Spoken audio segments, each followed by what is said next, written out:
ವರ್ಷಪೂರ್ತಿ ಶನಿಯು ಅಶುಭದಾಯಕನಾಗಿರುವುದರಿಂದ ಉದ್ಯೋಗ ವ್ಯಾಪಾರ ಉದ್ಯೋಗಗಳಲ್ಲಿ ವಿಘ್ನ, ಹಣ ಅಡಚಣೆ, ಸಾಲಬಾಧೆ ಇವುಗಳೆಲ್ಲ ಕಂಡುಬರುತ್ತದೆ. ಮತ್ತು ಪರಸ್ಥಳ ವಾಸ, ವೃಥಾ ತಿರುಗಾಟ ಕಂಡುಬರುವುದು.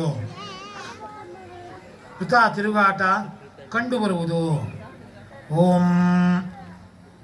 ಹಾಗೆ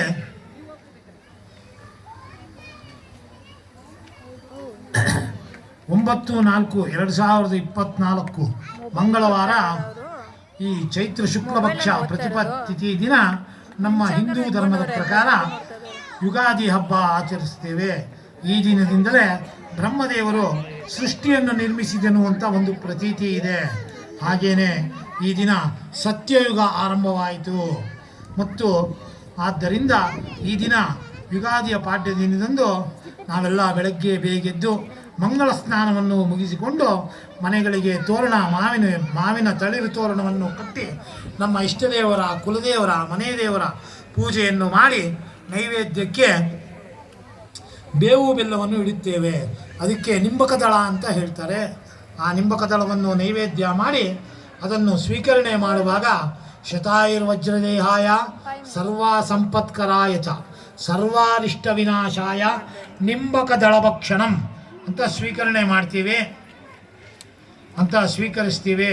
ಹಾಗೆಯೇ ಅದ ನಂತರ ಪಂಚಾಂಗ ಶ್ರವಣವನ್ನು ಮಾಡಿರುವುದರಿಂದ ತಿಥಿ ಅಂದರೆ ತಿಥಿಯನ್ನು ಇವತ್ತಿನ ತಿಥಿ ಏನಿರುತ್ತೆ ಪಾಡ್ಯ ಅಸ್ಯ ಪ್ರತಿಪದ್ಯಾಂ ತಿಥೌ ಅಂತ ಸಂಕಲ್ಪದಲ್ಲಿ ಹೇಳ್ತೀವಿ. ಆ ಥರ ತಿಥಿ ಹೇಳೋದ್ರಿಂದ ಲಕ್ಷ್ಮಿಯು ನಮಗೆ ಲಭಿಸ್ತಾಳೆ. ಹಾಗೆ ವಾರ ಇವತ್ತು ಯಾವ ವಾರ? ಮಂಗಳವಾರ. ಭೌಮವಾಸರಯುಕ್ತ ಅಯಾಮ್ ಅಂತ ಹೇಳಿರ್ತೀವಿ. ಅದಕ್ಕೋಸ್ಕರ ಆ ವಾರವನ್ನು ನೆನೆಸುವುದರಿಂದ ನಮಗೆ ಆಯುಷ್ಯ ಅಭಿವೃದ್ಧಿಯಾಗುತ್ತದೆ. ಹಾಗೆ ಇವತ್ತಿನ ದಿನ ನಕ್ಷತ್ರ ಉತ್ತರಾಭಾದ್ರ ನಕ್ಷತ್ರ ಇರೋದರಿಂದ ನಮಗೆ ಆ ಪಾಪ ಎಲ್ಲ ನಾಶ ಆಗುತ್ತೆ. ಉತ್ತರಾಭಾದ್ರ ನಕ್ಷತ್ರವನ್ನು ಹೇಳುವುದರಿಂದ ನಮಗೆ ಆ ಪಾಪವೆಲ್ಲ ನಾಶವಾಗುತ್ತೆ. ಹಾಗೆ ಯೋಗದಿಂದ ಈ ರೋಗಗಳು ನಿವಾರಣೆಯಾಗುತ್ತದೆ. ಹಾಗೆ ಕರ್ಣಶ್ರವಣದಿಂದ ನಮಗೆ ಅಪೇಕ್ಷಿಸಿದ ಫಲವು ದೊರಕುತ್ತದೆ ಅಂತ ಪಂಚಾಂಗ ಶ್ರವಣದಿಂದ ನಾವು ಇಷ್ಟೆಲ್ಲ ಫಲವನ್ನು ಪಡೆಯಬಹುದು ಅಂತ ಹೇಳ್ತಾ ಈ ಪಂಚಾಂಗ ಶ್ರವಣವನ್ನು ಮುಗಿಸ್ತಾ ಇದ್ದೀವಿ.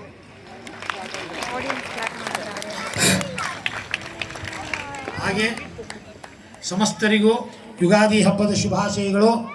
ಹಾಗೆ ಇವಾಗ ಹೇಳಿದ್ದು ಗೋಚಾರ ಪದದಲ್ಲಿ ಇದು ಗೋಚಾರ ದಿನ ನಡ್ಕೊಂಡು ಹೋಗೋದು. ನಡೆಯುವಾಗ ನಾವು ಎಡಬೋದು, ಬೀಳೋದು, ದಾಟೋದು ಇವೆಲ್ಲ ಸಹಜ. ಅದೇ ಥರನೇ ಆ ಗ್ರಹಗಳು ಒಂದು ಮನೆಯಿಂದ ಒಂದು ಮನೆಗೆ ಹೋದಾಗ ಏನೇನಾಗುತ್ತೆ ಅಂತ ಬರೆದಿದ್ದಾರೆ. ಮುಖ್ಯವಾಗಿ ಏನಪ್ಪ ಅಂದರೆ ನಮಗೆ ಜಾತಕದಲ್ಲಿ ನಮ್ಮ ಜಾತಕದಲ್ಲಿ ನೋಡ್ಕೋಬೇಕು. ನಮ್ಮದು ಯಾವ ಲಗ್ನ, ಲಗ್ನಾಧಿಪತಿ ಯಾರು, ಅವನು ಎಲ್ಲಿದ್ದಾನೆ, ಯಾವ ಮನೆಯಲ್ಲಿದ್ದಾನೆ, ಅವನು ಯಾರ ಜೊತೆ ಇದ್ದಾನೆ, ಯಾವ ಭಾವದಲ್ಲಿದ್ದಾನೆ, ಇದರ ಮೇಲೆ ಯಾವ ಗ್ರಹಗಳು ಎಲ್ಲೆಲ್ಲಿ ಸ್ಥಿತವಾಗಿರುತ್ತದೆ, ಅದರ ಜೊತೆ ಯುತಿ ಅಂದರೆ ಅದರ ಜೊತೆ ಇರೋ ಗ್ರಹ ಯಾವುದು, ನೀಚನಾಗಿದ್ದಾನ, ಶುಭನಾಗಿದ್ದಾನ, ಎಲ್ಲದರ ಮೇಲೆ ಮತ್ತು ದಶಾಭುಕ್ತಿ ನಮಗೆ ಯಾವ ದಶೆ ನಡೀತಾ ಇದೆ, ಆ ದಶಾಧಿಪತಿ ಯಾರು, ದಶಾನಾಥನ ಎಲ್ಲಿದ್ದಾನೆ, ಇವೆಲ್ಲದರ ಮೇಲೆ ನಮ್ಮ ಗ್ರಹಚಾರ ಇದಾಗುತ್ತೆ. ಹೊರತು ಇದೆಲ್ಲ ದಿನನಿತ್ಯ ನಡೆಯೋದಕ್ಕಷ್ಟೇನೆ ಗೋಚಾರ ಫಲ. ಆಯಿತಾ? ಎಲ್ಲರೂ ಹೇಳ್ಕೊಳ್ಳಿ, ನವಗ್ರಹ ಪ್ರಾರ್ಥನೆಯನ್ನು ಮಾಡ್ಕೊಳ್ಳಿ. ಆ ನವಗ್ರಹಗಳು ಎಲ್ಲರಿಗೂ ಶುಭವನ್ನು ಉಂಟು ಮಾಡಲಿ. ಸೂರ್ಯಂ ಶೌರ್ಯಂ ಅಥೇಂದು ಇಂದ್ರ ಪದವಿ ಸನ್ಮಂಗಳಂ ಮಂಗಳಂಚ ಸದ್ಬುದ್ಧಿಂಚ ಬುಧಃ ಗುರುಶ್ಚ ಗುರುತಾಂ ಶುಕ್ರಂ ಶುಭಂ ಶಂ ಶನಿಃ ರಾಹು ಕರೋತು ಸತ್ಕಾರ್ಯ ವಿಜಯಂ ಕೇತುಂ ಕುಲಸ್ಯ ಉನ್ನತಿ ನಿತ್ಯಂ ಪ್ರೀತಿಕರಾಃ ಗ್ರಹಾಃ ಮಮ ಮಮ ಸರ್ವೇ ಸರ್ವೇ ಅನುಕೂಲಾಃ ಅನುಕೂಲಾಃ ನಮಃ ಸೂರ್ಯಾಯ ನಮಃ ಸೂರ್ಯಾಯ ಚಂದ್ರಾಯ ಮಂಗಳಾಯ ಮಂಗಳಾಯ ಬುಧಾಯ ಚ ಬುಧಾಯ ಚ ಗುರು ಶುಕ್ರ ಶನಿಭ್ಯಶ್ಚ ರಾಹವೇ ಕೇತವೇ ನಮಃ ಮೃತ್ಯುಂಜಯಾಯ ರುದ್ರಾಯ ನೀಲಕಂಠಾಯ ಶಂಭವೇ ಅಮೃತೇಶಾಯ ಸರ್ವಾಯ ಮಹಾದೇವಾಯತೆ ನಮಃ. ಪುನಃ ಸರ್ವರಿಗೂ ಕ್ರೋಧಿ ನಾಮ ಯುಗಾದಿ ಹಬ್ಬದ ಶುಭಾಶಯಗಳು. ದೇವರೆಲ್ಲರಿಗೂ ಒಳ್ಳೇದು ಮಾಡಲಿ. ಬಹಳ ಅದ್ಭುತವಾಗಿ ಪಂಚಾಂಗ ಶ್ರವಣ ಮಾಡಿದ್ದ ನರಸಿಂಹಶಾಸ್ತ್ರಿಗಳಿಗೆ ಅನಂತ ಧನ್ಯವಾದಗಳು. Now we present Bharatanatyam from Kumari Pragati MV. Pragati has been learning dance right from the age of 9 years, and her keen interest towards Bharatanatyam made her continue to learn under the guidance of Rashika Academy, and now she is being trained under the able guidance of Guru Dr. Sanjay Shantaram sir. She has passed her Bharatanatyam junior exam in distinction under Karnataka Secondary Education Board in the year 2021, and she is going to Bali, Indonesia, where she is giving 3 dance performance. Congratulations, Pragati.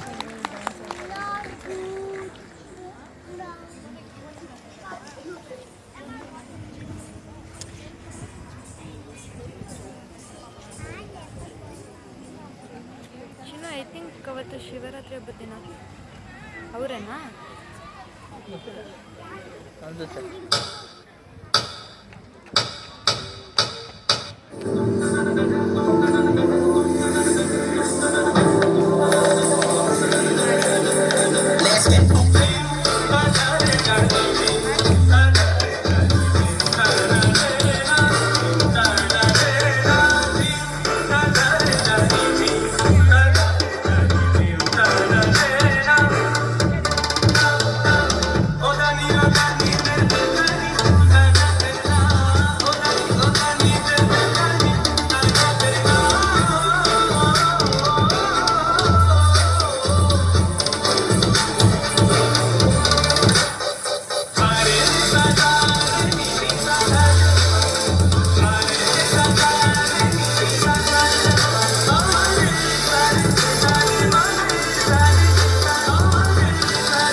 Shambho Shiv Shambho Swayambho